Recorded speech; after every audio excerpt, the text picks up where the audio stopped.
Ponytails is behind that building. They pulled in, so I'm gonna run out and meet them real quick. Look, Jason, there they are. Yep, oh, nice. We're pulling up to the auction. This was definitely the most horses I've ever seen rescued in person at a single auction. It's really late. We've rescued over 50 precious lives tonight, but we need to get some rest because we have 51 horses to intake and transport back to our shelter.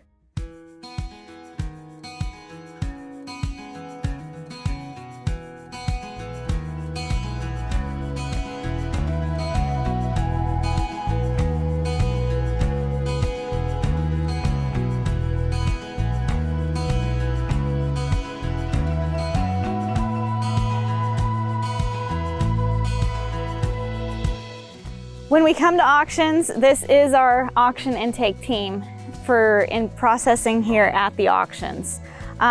We take photos of them. Angela takes notes on what the horses are. I mean, if we're seeing like DSLD or any host of medical problems, she's writing it down. Those notes go back to our vet and also to our shelter staff so they know what they're gonna be encountered with when we arrive.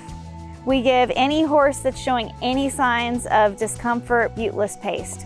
And it's just an herbal thing. We can give them the tube, we give them the whole tube, depending on how bad they are. Usually within 20 minutes or so, a foundered pony that could barely walk is able to walk more comfortably. We do have some other medication in here. If we have to go above that, that's when I call our vet and talk with him about that. And so we've got a bag of cookies in here. So once we're back there, everyone can grab a handful of cookies, and that kind of just makes it nicer for the horse so they know right off the bat that we're here as friends. So hopefully nobody gets kicked like I did. There's halters and leads. Because we have so many folks here that can handle horses, your whole group kind of each have a halter, lead rope, go through the pens, give them their Senchill. And then I'll probably go through with Alyssa and figure out which horses are the most critical ones. We just need to get in there and start working. So let's go ahead and head back.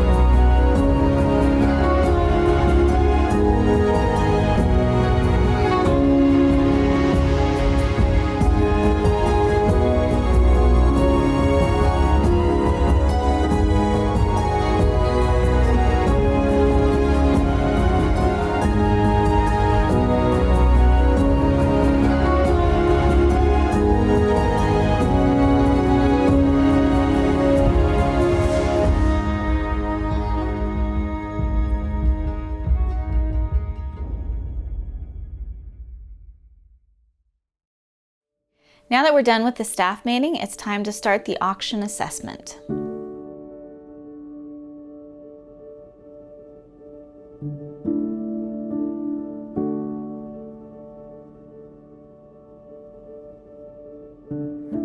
We have a lot of horses here. They should have hopefully all been good through the night. We've got folks checking on them. We do have a completely blind horse, and he's in this pen right here. He looks like he's doing fine. We left a buddy with him, so they look like they're doing good.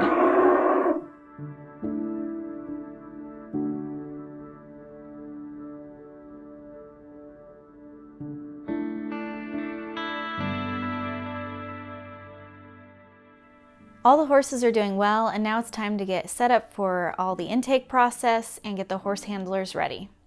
All right, so now we need horse handlers to grab blue. You can take this one and pull up horses out of their pens, bring them up here, and it's kind of the same process. Alyssa, you can kind of hang out with me and we'll kind of do an overview of what we're seeing, and then Angela's gonna write it down. So this is the horse we have coming up now, so we're just kind of evaluating this horse as it walks. So it has shoes on, it's got a snotty nose. Okay, so I have to get the photo of the horse as close to the panels as you can lead them. So we have different colored tags. So Ponytails is here. They've rescued horses. They're putting green tags in the one they've rescued, so when we get back to the shelter we know. Red tags are horses that may need humane euthanasia, or they are horses that are very critical and need veterinarian care right off the bat. Super cute. This horse is pretty messed up, can barely walk, and this is gonna be one of our critical horses for sure. It's really sad that he should have been euthanized by his owner. Instead, they brought him here and made money off of him, and it's just really horrific. I mean, just watch the way he walks. We have given pain management and Sin Chill on board, make him as comfortable as possible, but this stuff never gets easy when you see animals suffering. It was very hard to see some of these animals at auction. We've not seen such a collection of horses that were in such poor condition in one place before. Usually when we go to a sale, we see a few that look, you know, as bad as they did, but seeing so many horses in, you know, 1s and 2 body condition scores, and horses with such horrible old healed injuries, and horses with fresh horrible injuries, it was shocking to see the conditions of some of the horses that were at the sale here. It was shocking. This horse was sold at auction with a rope around its neck, and we need to get the rope off, but it's human safety first. We don't want to get hurt, but we also need to get this horse ready to be transported safely, and the rope around its neck is not safe. So that's always something to think about, is your safety first. The horse does not want us to handle it or touch it, so we're gonna have to move the horse down some alleyways to where there is a chute area, and this is usually where they pull coggins on horses that are unhandled. So we'll be able to get the rope off this horse safely. It's always just sad because the horse is always so scared and we can't tell them that everything's gonna be okay.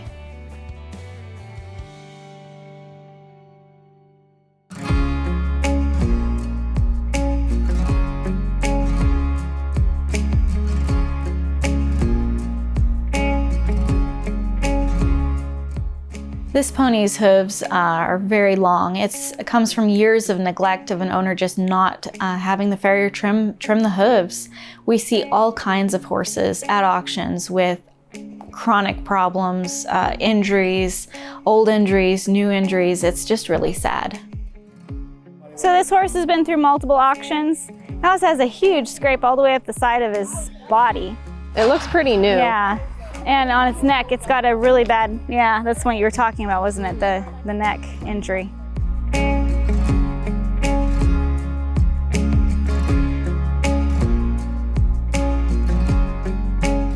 One of the horses has a fly mask on, and I've seen this before. There's usually a horrible eye injury under the fly mask, or cancer or tumors. It could be really bad, so I'm kind of curious to see what's under the fly mask. We are gonna see what's going on in here.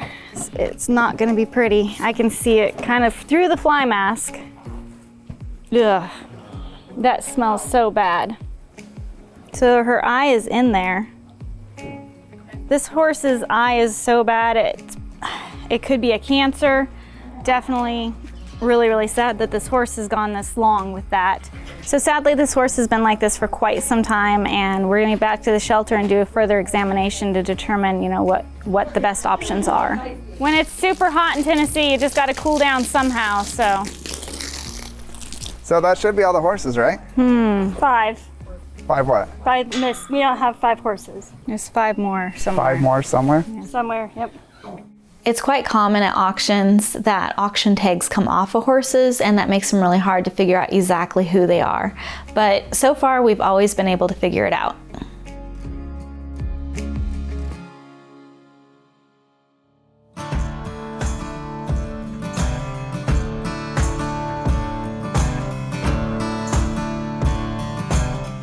Just went through all my pictures. We've got 51 pictures of all the individual horses. We have more than that, but that's just making sure we got them all documented here. And now it's time to load them up. We've got a lot of trucks and trailers here to move all these horses today, so this is great. So let's get them loaded. Auctions are extremely stressful for horses, and I'm so thankful that we were able to rescue 51 precious lives out of the slaughter pipeline with the help, the organization we're mentoring. They were able to help, and then also, Ponytail's coming down and helping. So it's definitely been very fast-paced and hectic, but the horses are all doing good, and they've actually all been seen by the vet because their vet is with us today, so that's awesome. And we have really great notes to send back for Doc once we get back to the shelter.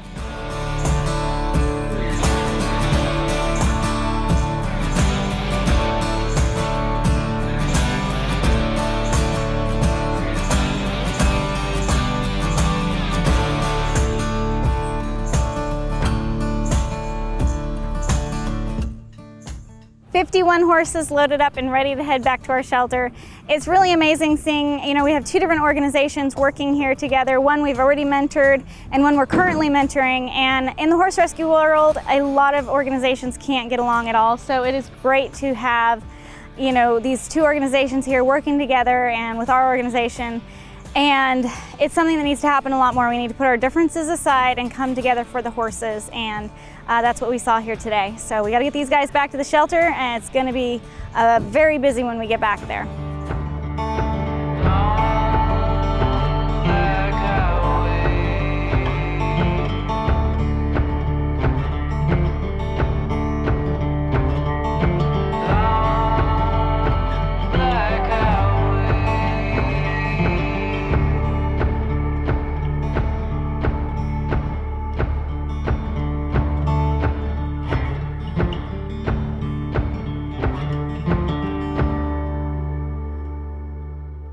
Cause all I wanna do is make you smile.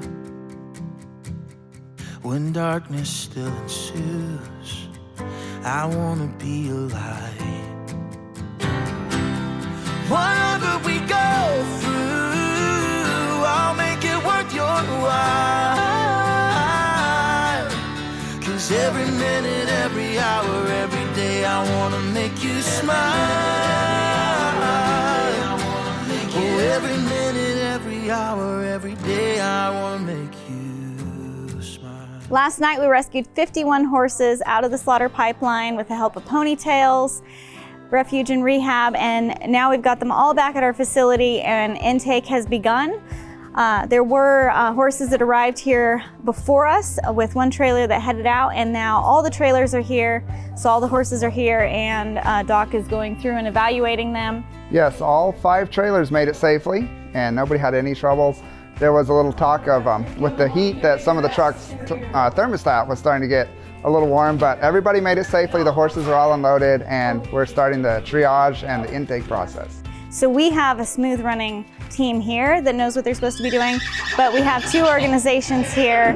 Ponytails brought down some of their newer staff to kind of learn what an intake looks like, and we also have Colorado Horse Rescue Network here to learn what it's like to take in a big group in. So we want to make sure we don't have too many people in here at one time. So it's a small barn and there's a lot to do. This little pony has gone through probably years of neglect with his hooves. They're literally curling up on the back. That usually happens when they've been in a really soft environment and just no hoof care, and the hooves just keep growing and growing and start curling up like that. His front aren't as bad as his back, but it's definitely very uncomfortable for him. We're very blessed here at Horse Plus to have our own x-ray machine on site, and x-rays are a very crucial part of rescuing a horse and figuring out exactly what's wrong. And the x-ray can show us whether or not the horse is able to be rehabbed, or in some cases if the neglect has gone so far before we're able to rescue the animal that it's too late. So his feet look really good. Because we have so many horses coming in, we'll finish x-raying him on another day, but we know how to proceed for now. And hopefully we can get him completely rehabbed. So when you're doing a large intake like this, these horses are coming in dehydrated, stressed. We give them the electrolytes, probiotics. We also always start them off with Quest. And then at the end of quarantine, they get ivermectin. Okay. And then these different colors mean different things, Yes, which I we've think been Dawn discussing that. Good, That's, good. That was actually why I came over here. I was curious Yeah. on the tag colors and what all the ties meant on that. So, and then there's some snacks over there. You can help yourself. So definitely kind of just hang out here for a little bit, observe. When you feel like you've absorbed this, come get me, and we'll put you somewhere else. Okay.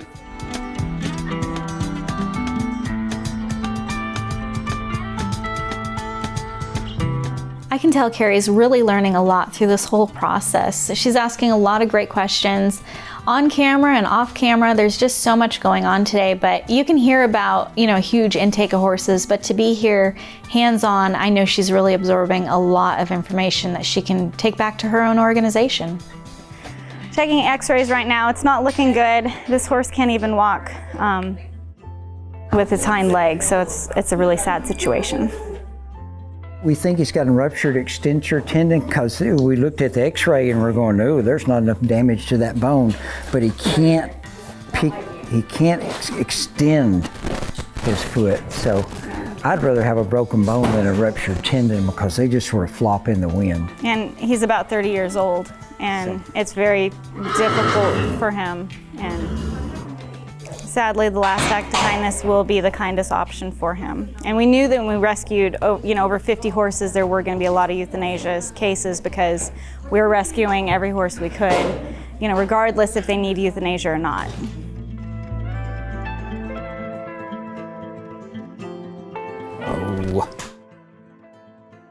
Oh man, we got problems. Oh, saving the eye is no problem. Having an eyelid to close over is going to be problematic. The eyeball's good there. You have a problem with the pink skin and the white face, that's where you get cancer. It's probably cancer. Have to remove the eye, and by the time you cut out the swollen part back there and all that, it'd be problematic. And then it can keep growing also. Yeah. Whoever owned her when it just started, what should they have done? If they'd gotten a hold of the vet then, they maybe could have stopped it.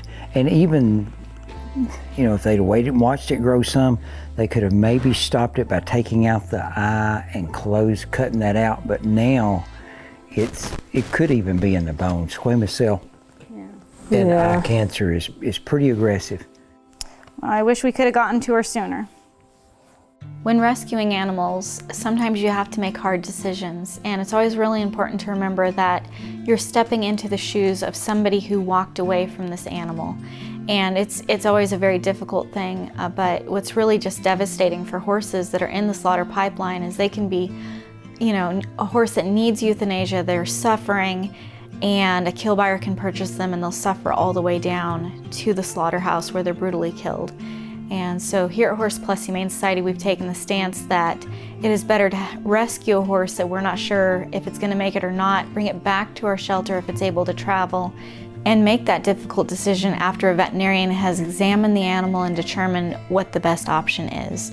But it's always hard to rescue an animal knowing that you're going to say goodbye because there's nothing that can be done.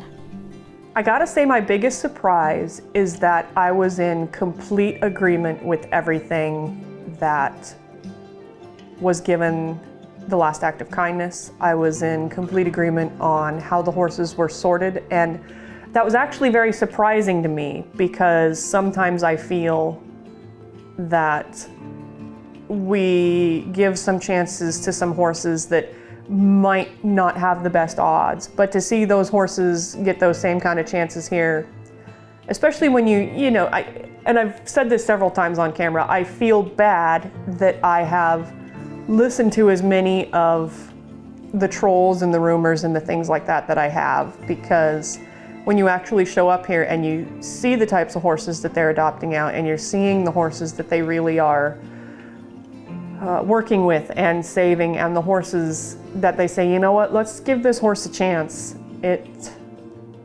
was a surprise to see some of these horses given the chance that they were. I really thought that we were going to be seeing some really tough, hard calls made, and any time that there was any question on if there was an ability for that horse to regain quality of life, that horse is given that chance.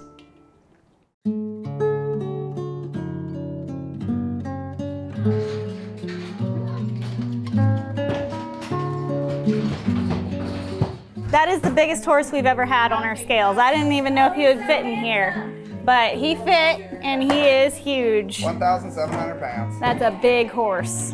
That's a lot of horse.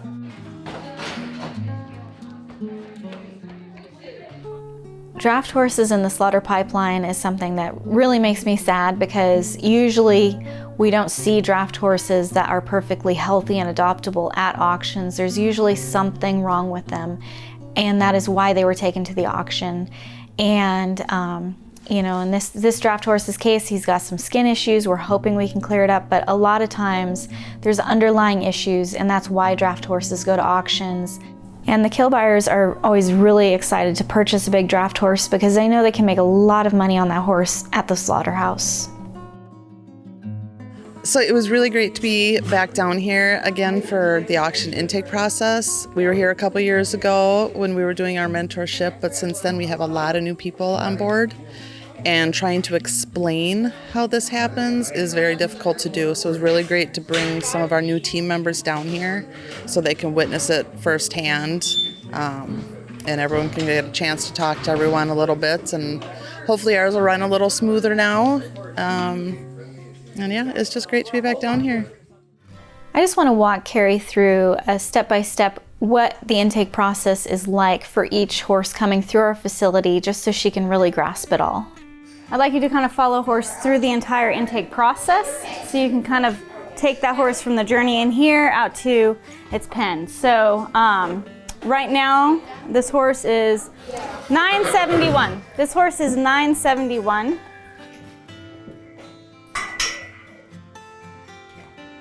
And then when it's in here, we're kind of overlooking. It looks like she might have stepped on herself right above her hoof there. Great to have some type of chute, which you have a chute at your facility, so you know the importance of that. And we have a chute with a scale too on the other side. That's awesome. We have folks from the Elephant Sanctuary volunteering here today to help these horses that are coming in, which is great to network with another organization. Absolutely. And from elephants to horses. So then she was just microchipped. And then Jesse's gonna get her height. And then as soon as they're done drawing her picture, then she's gonna get an ID tag and she'll be put in a pen so she can settle in for the night. So that's kind of, we just try to bring them through as fast as we can with these. It's a triage, yeah. It's a triage situation. And we looked at our most critical horses because they needed the help the most, and figuring out what that And there were a few that just, we were doing no favors by prolonging any suffering on a few. And a lot of people ask us, like, why don't you keep them for a week or two? When they're in pain, there's no reason to prolong that pain. Not if there's no way to help with that pain, absolutely not. They know they're safe, and it's the kindest thing we can do. Okay, so she is heading down to her pen, so we're gonna go ahead and follow her. Then the idea is they're going to sit and relax here at the facility for 30 days. Mm-hmm.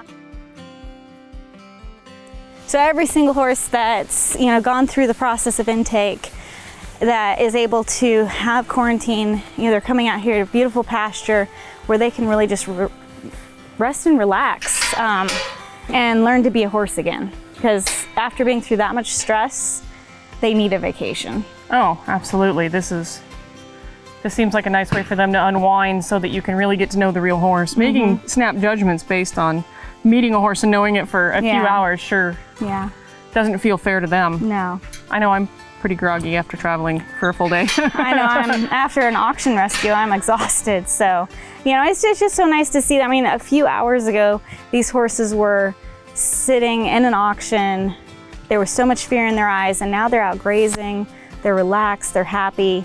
And this is what, the journey is when a horse comes here, is we intake them, see what they need, and then give them 30 days to just be themselves, eat and relax and get healthy. There's a large percentage of these horses will be sick within a week of just runny noses and stuff, because they get sick at the auction. So getting them through that, but because of all the protocols we have with vaccines and stuff, usually they're only sick for about a week, and then they're able to get healthy again.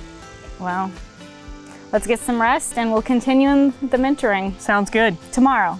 Yes.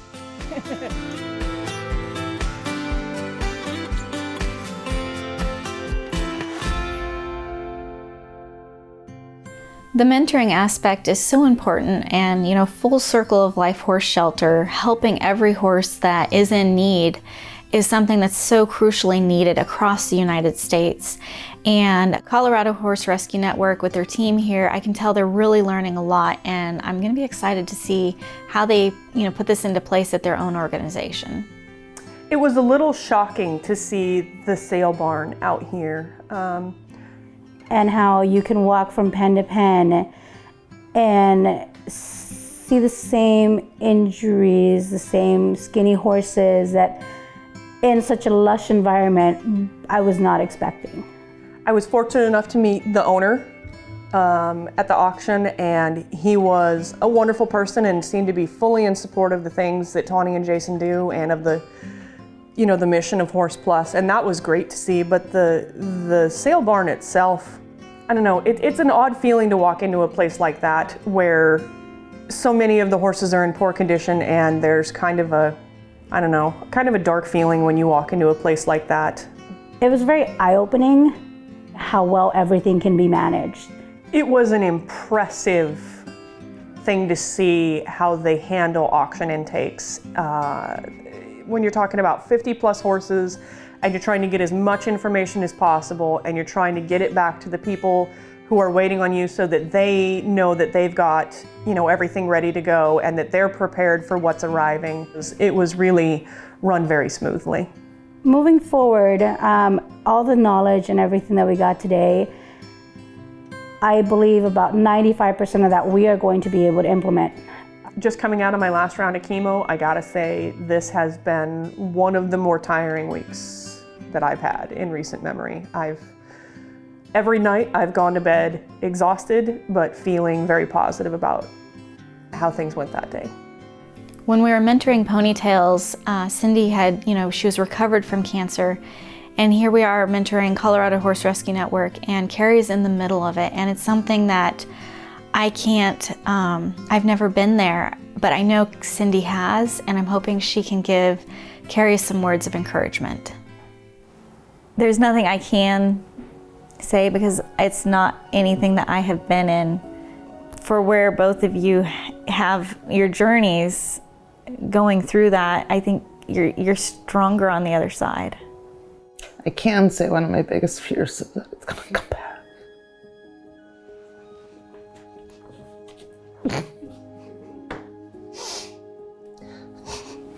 I pray to God. And I don't know. I don't know what I'll do if it does. So I'm going to be watching you and make sure you get through it and you're fine. Oh, I'm doing everything. I go in for a double mastectomy on the 24th of this month. This has made me feel like I want to fight so much harder. Knowing what a chronic illness feels like now, and knowing the pain of dealing with something every day that makes you feel weak or makes you feel sick. And it has given me more compassion for horses that are dealing with similar circumstances. And statistically, my lifespan will probably be shorter than I would like it to be. There's a lot of things I want to do, and I'm not entirely sure how much time I'm going to have to do it. So I'm going to do everything I can while I'm here. Absolutely. It's been great having Carrie here and Myra and their vet Alyssa, but they're all going to head back to Colorado and take what they've learned with them, and I really hope they'll be able to implement it into their own organization. But I'm also really worried. Carrie's heading back, and she's just gone through chemo, and she's heading back to have surgery because of the breast cancer. And I know this is going to be very difficult for her, and the recovery is going to be really hard. And surgery is a very dangerous thing, and I really hope that the unthinkable doesn't happen.